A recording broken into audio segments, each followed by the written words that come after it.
All right, is my mic now on? I think it was off for a minute there. Man, I got to get better at that. All right, I'm going to start that all over. Rewind. Hello, good to see all of you. Thank you for joining me for this Monday morning's 10-ish burst of innovation. I hope you're starting the week off right. So let's start there. It's Monday. I got to tell you, it's 9 a.m. and I'm a little bit on fire because, as you can probably tell, I'm in a good mood. I already got my workout in. I got dinner prep for the night.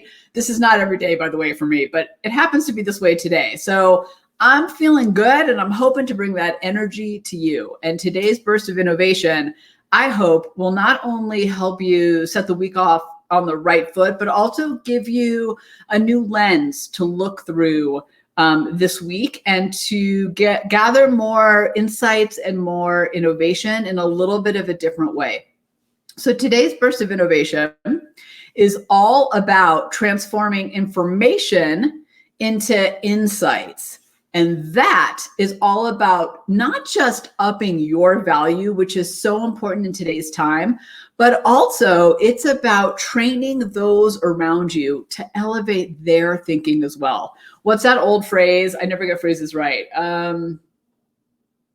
Is it a rising tide lifts all boats, right? Isn't that it? So I think what I'm going to give you today, what I hope to do every time, but particularly this one, is going to be a rising tide. So the next time you're thinking about things and the next time you're helping others think about your work, you'll actually have this tool under your belt. So in order to do that, I want to share a story first that kind of highlights why transforming and really elevating your thinking from information thinking into insights is where it's at. And the reality is, well, a lot of us get trapped and almost bogged down in information. And information is important. Research, data, trends, sales reports, kind of it all matters. The challenge is, and I see this time and time again, is oftentimes we stop there. Here, let me draw this out for you really quickly. Hey, it's so good to see you all out here. Say hello in the comments, by the way. Hold on.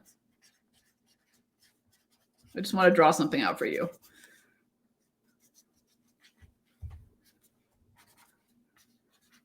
Okay. I call this the information line, right?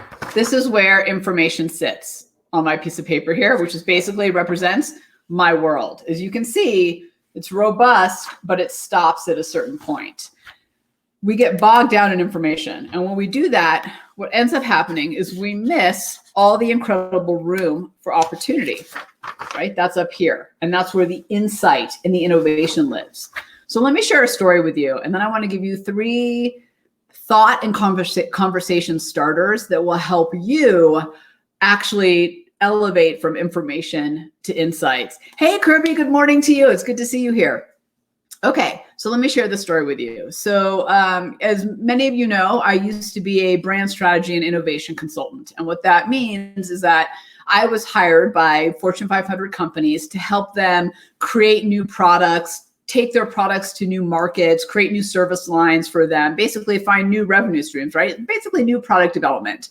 And the branding really came out of that because innovation is great, but if you can't wrap it in a good brand, it doesn't matter. I mean, I think we all know that, right? How many times have you seen a product that you thought, this product is brilliant, but the marketing is, you know what, like so bad. So branding was a part of my world too.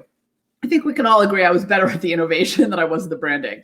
So we're working with Procter & Gamble, right? Procter & Gamble's a multi-billion-dollar global company. And much like many of my clients, they hire the best of the best. So our clients were wicked smart. And we were looking into kind of a new category area for them, some new products and kind of home decor and scent, basically. And so our first section of the project was to understand the consumer, right? The customer, who they were, because that ultimately would drive what products we brought to them, how we would market those products, what they needed, if they even wanted the products. So we go out for months, we do all this great research. And my team and I come back and we present this beautiful presentation to the team at Procter & Gamble. And there's about 8 of them in the room, I think, on their side, and about 6 for my company on our side. And we're presenting through, we're telling them about their customer. We're telling them what they like. We're telling them what podcasts they listen to. We're telling them kind of what they eat, what their concerns are, what their motivations are, where they live, right?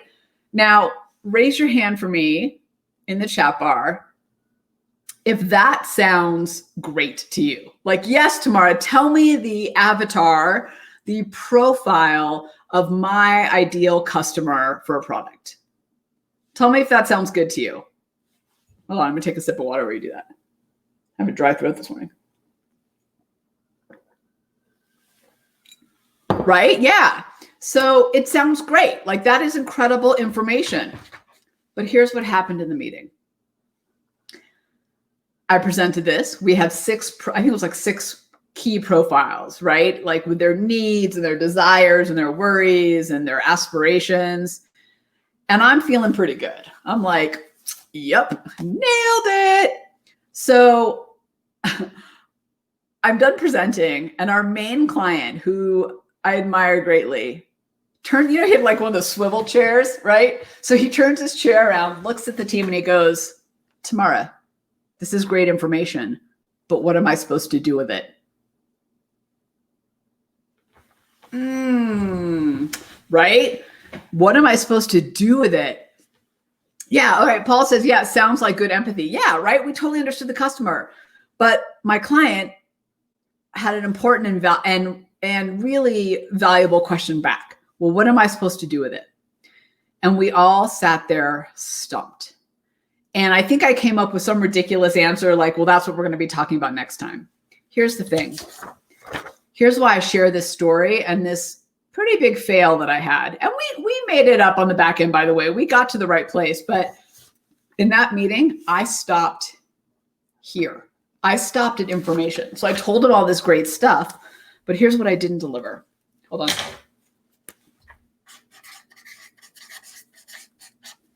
I didn't deliver the insight. I didn't deliver what they could do with that information. I didn't deliver what does this information tell you. I never made that mistake again. From here on out, excuse me, every time I am communicating information, whether that's to my team, to you as the members, to the community, to my clients, when I'm keynoting, like whatever it is, I make sure to elevate my thinking and hopefully elevate the thinking of those around me to go from information to insight. That's where the value is. That's where the secret sauce is. That's what helps us innovate and move forward.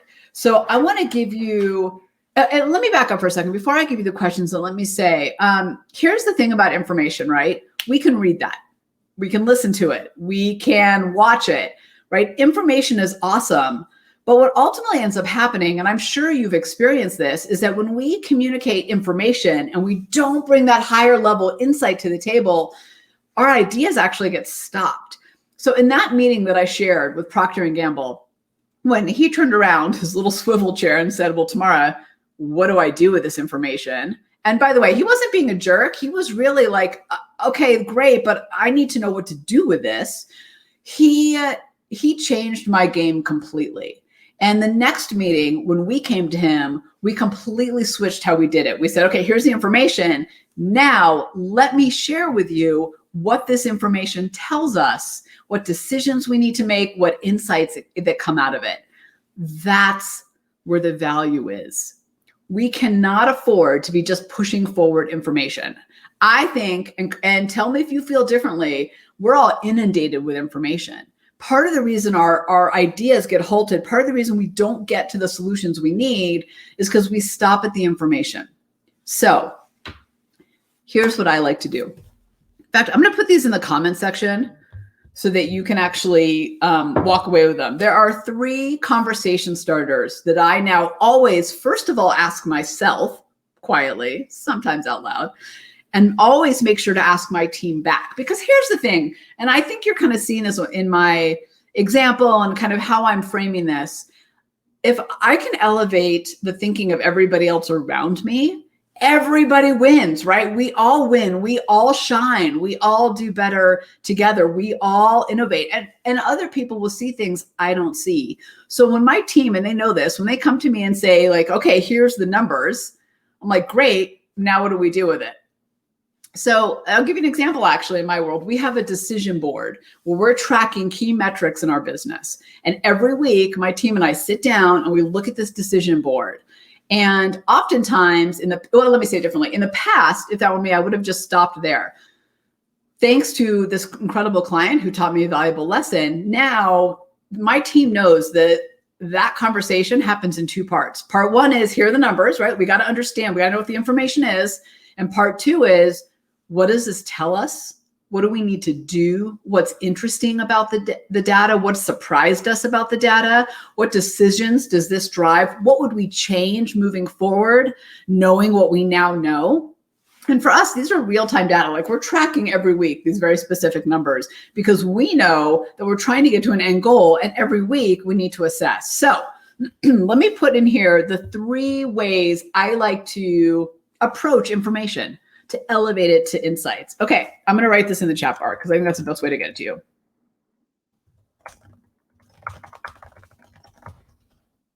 Then I'll talk about them.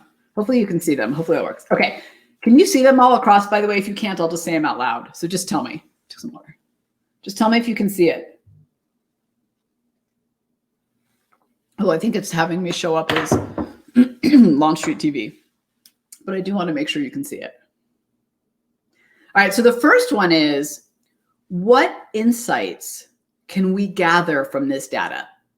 Just asking yourself that question and asking your team that question, you'll see it. It makes you go, you're not seeing it? Huh. Okay, I'm going to show this on my screen. There we go. I'm going to show it on the screen. Maybe that'll work. What insights can we gather from this data? So simple, right? Tell me how these dots fit together and as something insightful to us. What insights can we gather from this? I love asking that question to people because, you know, we're trained in information, and that's great, but it's not everything that we need. We need the insights, especially if we want to innovate and adapt. Okay, good. Thanks, Kurt. Okay, good. Thank you for letting me know. I almost called you Kirby. Ha. All right. The second one is, how does this data, they will make all these spelling errors. I'm the worst typer. Let me do this differently. How does this data drive our decisions or actions? Oh, this is one of my favorite questions. And we do this every single week when we look at our decision board. And by the way, there's a reason it's called decision board and not a metrics board, because the point of looking at the information is to figure out the insights and to do something with it, not just to have the information. And Kirby, to your point earlier, it also makes sure that the data we're looking at is the relevant data, because we found actually we were tracking some things that didn't tell us anything. We couldn't get anything out of it. They were interesting, but they couldn't get anything out of it. So asking that, like, how does this data drive your decisions and actions is so powerful, because then it makes you think about, well, now that I have this data, what are the insights out of it and what do I do with it? Okay. And the third one is, and this is a little bit of a black belt, but I know y'all can handle it. This is one of my favorites because it makes you really look at the information in a different way, is what's new. Hold on, let me type first. So hard to do 3 things at once. Okay, you ready for it? One of my favorites. Here we go. What's new, surprising, or different in this data? All right, so let me share another quick story with you. I was working with actually General Mills, and we used to do this exercise about like new, surprising, different. And what I loved about this exercise when you ask these things is it makes people look at the data in a different way. So if I said to you, hey, Paul, what's new about this data, right? You're like, oh, well, I never noticed the trend over here. That seems new to me. I don't feel like we had that the last quarter. I feel like that's an area we need to dig into, or I think there's an insight here, right? What's surprising about this? Well, that's the things that make you go, huh, in the data. Most of the time, we just kind of overlook those things. What I'm saying is stop and ask people, is there anything surprising in here? Is there anything that kind of took you off guard?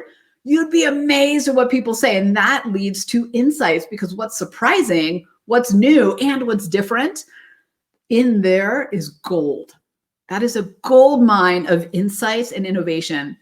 And if you do anything today, I hope that when you're talking to someone, that you first ask yourself these questions, and then you ask the team these questions too, and see what they come up with. So 3 really. Number 1, what insights can we gather from the data? Number 2, how does this data drive our decisions or actions? And number 3, what's new, surprising, or different in this data? All right, here's what we're going to do. We're going to put this into action right now. Are you ready for it? We're going to elevate from here to here, from information to insights. So here's my question for you that I want you to answer in the chat bar right now. I want you to answer, so I want to get the right one. What's new, surprising, or different? Or I want you to answer one of these 2 questions. I want you to answer that. What's new, surprising, or different about what I'm telling you today? Or how is what I'm sharing with you today, this information that I'm sharing with you today, going to drive action on your side? Let me repeat them while you're typing. What's new, different, or surprising? What's new, surprising, tongue-tied. What's new, surprising, or different in what I'm sharing today? Like, what in this made you go, huh, that's different, that's new, that's surprising, right? Because that's something that's an insight for you. Or how does this data drive your decisions and actions? What are you going to do with what you're learning? Sip. 2 simple questions that can make all the difference. Okay, I can see you typing. And while you're typing, let me say, this is one of those things that I found that makes you go, yeah, of course, Tamara, right? We got to think about the insights. But what I find in our habits, not maliciously, in fact, not even by intention, in fact, quite the opposite, by lacking intention, what I find is that we get lazy and we fall back into really staying right here in information. Believe it or not, and for your team, this is absolutely true. This is a way more, way more comfortable place to be, is in the information, right? This is data. Believe it or not, data is comfortable. Information is actually comfortable. It's what we do with it. It's the insight that can be uncomfortable. I'm going to type that in while you guys are typing, because I want you to remember that. Data, information. Let me say this differently.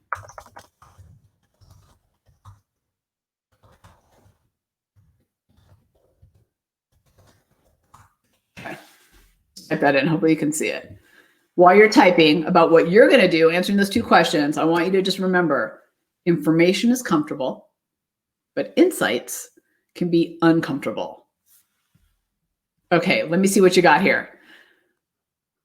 All right, so yes, Mia, I'm going to put this up on the screen because I totally agree with you. We can't assume that because clients have big data research and insights team that new data is available to them. Yes, it's our job to bring them fresh learnings, even unrelated industry insights to our teams. Our efforts are a reflection of the level of interest we have in them. I totally agree with you, Mia. And here's the thing I'm going to add to kind of what you're saying here that I think is so important. We can't assume that they have access to new data. Here's the other thing I'd say. We also can't assume that they see all the insights. They're often, our clients, the people that we serve, whether that's internal or external, are often too close to the data. So it's hard for them to lift up and to see those nuggets of gold. And oh, by the way, here's the other amazing thing. You have a different perspective than they have. You have an outside perspective, a different job description perspective, a different experience perspective, whatever it is. You'll see insights inside the data in a way that they're not going to see because you're coming from a different perspective, much like they'll see insights you're not going to see. One of my favorite exercises to do with clients is, I won't go into the details of it. There's too many steps to it for here, but we basically pull all the data together and then we each kind of cut out the stuff we find interesting, surprising, different, important. And then we all come to the table with what we think is the key information. And then we bring that up and elevate it into insights. And it's so fascinating to see the combination of minds and how we see the information differently. So not only can we bring new data, we can bring new insights into the data they already have. Oftentimes when I was doing new product development, one of my first tasks was to pull all the data they already had done and actually see what I could understand and uncover in it that maybe they hadn't seen. And again, this is not about intelligence. This is about bringing a new perspective and some intention into finding the insight into it. All right, that was a good, all right. I got so much more, here we go. Great, Christina's talking about action. I have a session later today to share info and drive to action. So I will make sure I answer some insights and then ask participants to see, yeah, new, surprising, or different. Christine, that is great. I love it. And one suggestion I'd have, even if you're virtual, is ask them to put the new, surprising, and different on sticky notes first, and then read them out. It helps people categorize their mind. I love that. Yes, then you get them doing it too. Hold on, here we go. Okay, Paul says, one thing new, different is not making any assumptions and others seeing the data or seeing the insights, right? Yes. So that's, okay, so you, Paul, you touched on something really important here. We often assume that other people are seeing what we see and connecting the dots in the way that we see, and they're not. We need to help them do that, which is why I think this is so important. Yeah. Okay, hold on, let me get to this one. My dad is normally building electric and natural gas usage, so seeking to understand via questioning of building operations, right? Validating their operations or working together to understand what is happening in the operations. Yeah, so exactly, right? So understanding what is happening is the insight. The operations, that's the data. But understanding how that's making an impact and what that might change or drive forward, that's the insight. Okay, so Paul says, I'm going to look at the data and information in the work environment with a new lens of what are the insights I can get from it and try to translate that into action in my work. Woohoo! You guys are so good. This is so amazing. Right.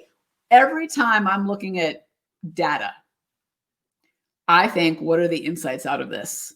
And it was thanks to that client years ago that forced me into doing that when I missed the mark and was really, and I'll tell you, like the information was great. What we learned was my team did a phenomenal job, but we couldn't move forward without the insights, or at least we couldn't move forward in a really innovative and meaningful way. So what we're going to do today is transform information into insights. And let me just go back up and just say this one last time as a reminder to all of us as we move forward and do this. Information is comfortable, right? It's safe. We know it. There it is. Here are the facts. And insights are uncomfortable. And part of the reason for that is we've got to stretch our thinking. We've got to look at things in a new lens. We've got to put some stake in the ground in terms of what we're seeing and what we're believing. And that can be uncomfortable. So just know it sometimes takes people a little time. But if we start asking these 3 questions I shared today, if we start asking them of ourselves and those around us regularly, like I said, it's like the insights and those questions are the boat. No, is the tide. And then the rising tide lifts all of our boats. How amazing is that?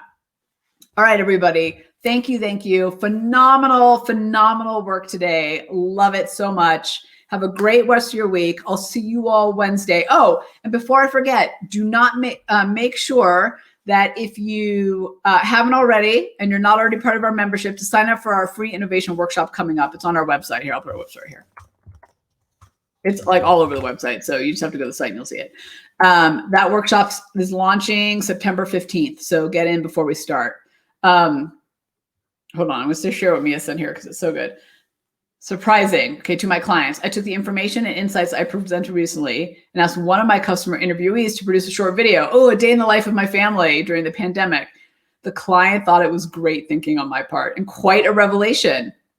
Yeah. So one of my favorite things we used to do in market research, Mia, was to do ethnographies and to videotape these day in the lives, or have people take camera. Now they just do it on your phone, but just to date myself, back in the day, we'd actually send people disposable cameras too, if we had to. And I loved it because that insight was so powerful. And if you can layer that insight in emotion, like you're talking about, it's incredible. It's absolutely incredible. All right, go sign up for the workshop that starts. I'm putting this here, September 15th. If you haven't already, there's a 4-part video series and a webinar. It's fantastic. I'm really excited about what we put together. All right, everybody. Good to see you all. Until Wednesday.